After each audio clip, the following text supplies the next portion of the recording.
Welcome to Gomathi's kitchen.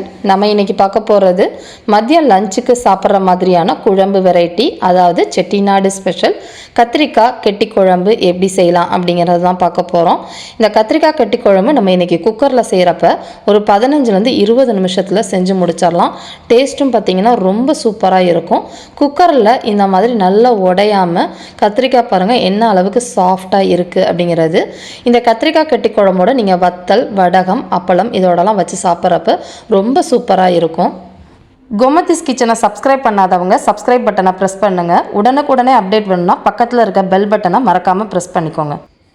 இதுக்கு நம்ம ஒரு மசாலா பவுடர் அரைக்க போகிறோம். அதுக்கு ஒரு பேனை சூடு பண்ணிவிட்டு ஒரு 2 டேபிள் ஸ்பூன் அளவுக்கு மல்லி விதை சேர்த்துக்கோங்க. 1 டேபிள் ஸ்பூன் அளவுக்கு கடலைப்பருப்பு, 1/2 டேபிள் ஸ்பூன் அளவுக்கு சீரகம், ஒரு 1/4 டேபிள் ஸ்பூன் அளவுக்கு நீங்கள் மிளகு சேர்த்துக்கலாம். மிளகு காரம் அதிகமாக பிடிக்கும் அப்படின்னா கொஞ்சம் அதிகமாக கூட சேர்த்துக்கோங்க. நான் மிளகாவும் போடுறனால மிளகு கம்மியாக சேர்த்துருக்கிறேன். இது நல்லா ஓரளவு பாதி செவந்ததுக்கு அப்புறமா நம்ம வரமிளகாவை சேர்த்துக்குவோம். காரத்துக்கு நான் 4 குண்டு மிளகா சேர்த்துருக்கேன். இது கொஞ்சம் காரம் அதிகமாக இருக்கும். நீல மிளகா அப்படின்னா இன்னும் ஒரு 2 சேர்த்து அதிகமாக போட்டுக்கோங்க. நல்லா செவந்ததுக்கு அப்புறமா 2 டேபிள் ஸ்பூன் அளவுக்கு துருவின தேங்காய், இதையும் நல்லா இந்த இதோடையே சேர்த்து நல்லா ட்ரையாக ஆகிற அளவுக்கு வறுத்து எடுத்துக்கலாம். இந்த மாதிரி இருக்கணும். இப்போ அடுப்பை ஆஃப் பண்ணிவிட்டு மிக்ஸி ஜாரில் மாற்றிக்கலாம். இந்த மாதிரி மிக்ஸி ஜாரில் ஓட்டுறப்ப ஃபஸ்ட்டு தண்ணி இல்லாமல் நல்லா கொரப்பாக அரைச்சிக்கோங்க. அதுக்கப்புறம் தண்ணி ஊற்றி அரைச்சிங்கன்னா எல்லா சாமான்களும் மிக்ஸி ஜாரில் மாட்டாமல் இந்த மாதிரி ஈவனாக நைஸாக அரைச்சி வந்துடும். இப்போ குழம்பு செய்ய ஆரம்பிச்சிடலாம். ஒரு குக்கரில் ஒரு 2 டேபிள் ஸ்பூன் அளவுக்கு நல்லெண்ணெய் சேர்த்துருக்கிறேன். எண்ணெய் நல்லா சூடானதுக்கப்புறமா கடுகு போட்டு பொரிய விட்டுக்கலாம். அதே மாதிரி 1/4 டீஸ்பூன் அளவுக்கு வெந்தயம், கொஞ்சமாக அதாவது சீரகம் போட்டுக்கோங்க, அதிகமாக போட வேண்டாம். எல்லாமே நல்லா பொரிஞ்சு செவந்து வரட்டும். நல்லா பொரிஞ்சதுக்கப்புறமா கருவேப்பிலையும் சேர்த்துக்கோங்க. இப்போ நான் இன்றைக்கி ஒரு 15 சின்ன வெங்காயமும் ஒரு 5லேருந்து 6 வெள்ளைப்பல் பூண்டையும் முழுசாகவே சேர்த்துக்கலாம். கெட்டி குழம்புக்கு இந்த மாதிரி சேர்க்குறப்ப டேஸ்ட்டு ரொம்ப நல்லாயிருக்கும். சின்ன வெங்காயம் தான் இது நல்லாயிருக்கும். பெரிய வெங்காயம் போட்டிங்கன்னா ஒரு இனித்த டேஸ்ட்டு வர ஆரம்பிச்சிடும். இதுக்கு பெங்களூர் தக்காளி, ஒரு தக்காளி எடுத்து இந்த மாதிரி பொடியாக கட் பண்ணி எடுத்து வச்சுருக்கேன். கப் அளவுக்கு பார்த்திங்கன்னா 1/2 கப் அளவுக்கு உங்களுக்கு இருக்கும். இதையும் இதோடைய சேர்த்து நல்லா வதக்கிக்கலாம்.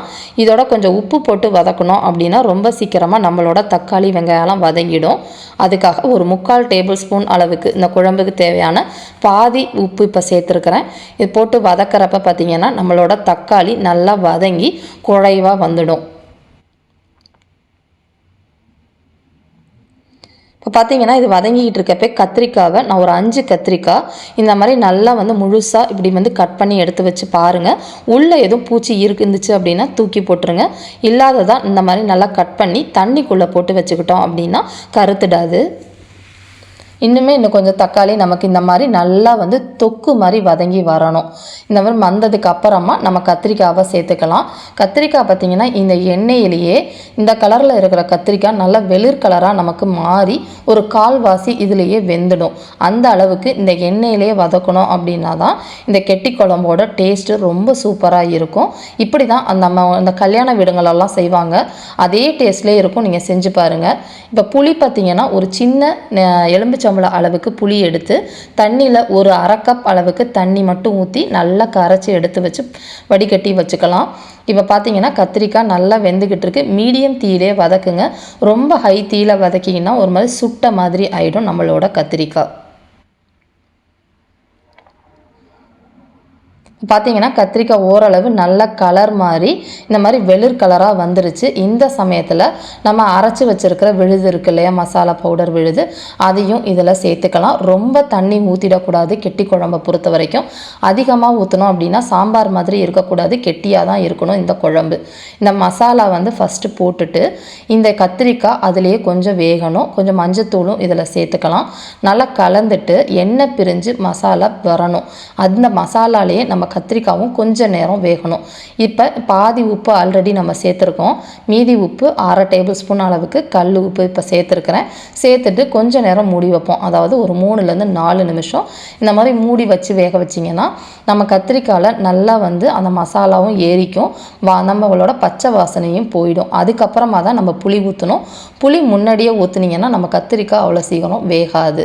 இப்போ பார்த்தீங்கன்னா நல்லா திக்காக எண்ணெய் பிரிஞ்சு வந்துருச்சு. இப்போ நம்ம 1/2 கப்பு தண்ணியில் கரைச்சி வச்சுருக்கிற புளியை இதில் சேர்த்துக்கலாம். இவ்வளோ தான் நீங்கள் தண்ணி ஊற்றணும். இதுக்கு மேலே தண்ணி ஊற்றணும் அப்படின்னா தண்ணியாக இருக்கிற மாதிரி இருக்கும் குழம்பு. இப்போ இதை நல்லா கிளறி விட்டுட்டு இப்போ தான் இந்த ஸ்டேஜில் நம்ம குக்கரை மூடி வச்சு வேக வைக்க போகிறோம்.